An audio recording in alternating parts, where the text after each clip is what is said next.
He bought a new Ford pickup in Goldthwaite from Landrum. He called him Callis. His name was Callis. I don't know what his name was. He said it wrong. Any Landrum. And so he had it parked out by the workshop. And we had a big garden at the back there. And he was working on across the road over there with his loader. And he couldn't get it started. And he had the bucket raised about halfway up on that big John Deere loader. And he couldn't get it started. So he comes back around the garden where I was out there working in the garden and gets this pickup and raises the hood on it and leaves the door open. When he gets in, he had a big habit of leaving the door open. And around the yard he went. And in a minute I hear, crunch! Oh, no. Son of a... And I looked up there, and he had went in under that right into that bucket, because he couldn't see. He had his door open, he could see that way. He went in under the bucket of that loader, and that hood on that pickup looked like an accordion. He just...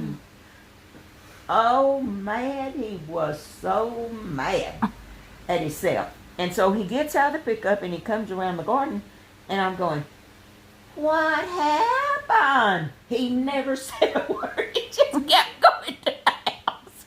And he got him a cup of coffee. Gave some coffee and sat on the patio, and I just laughed until I could hardly get my breath. He had to get a whole brand new for that pickup.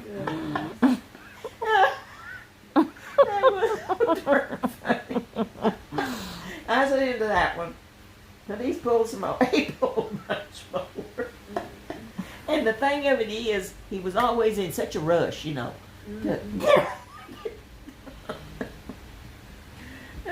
His wife didn't treat him very nice.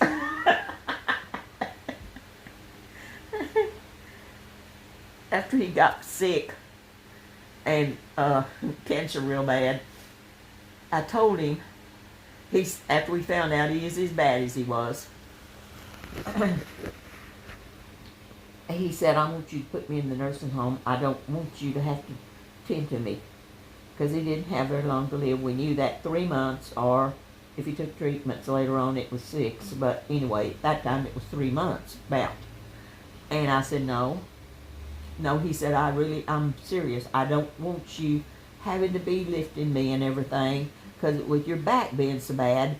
I said, Robert, I married you for better or worse, and I'll guarantee you I'll tend to you as long as I can.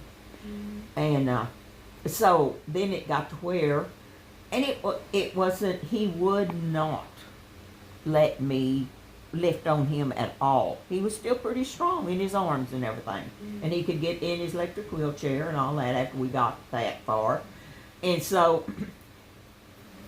Tommy Pilati and Porter, British Porter, they were real good to come over and visit and sit with him, you know, and talk to him and everything, and different ones. But however time, he'd tell them how good I was to him. I mean, I was just the best thing, and just tended to him so good and everything. And finally, it got on my nerves. And so one day he was telling somebody how good I was, and when they left, I said, Robert, I know you appreciate what I'm doing for you, but it makes me feel like I haven't been good to you all these years. And I want you to quit telling people how good I am to you. Well, I'm just trying to compliment you. And I said, I know, and I know you appreciate it, but how good I was to him. And I thought I'd been doing being pretty good to him all them years. But anyway,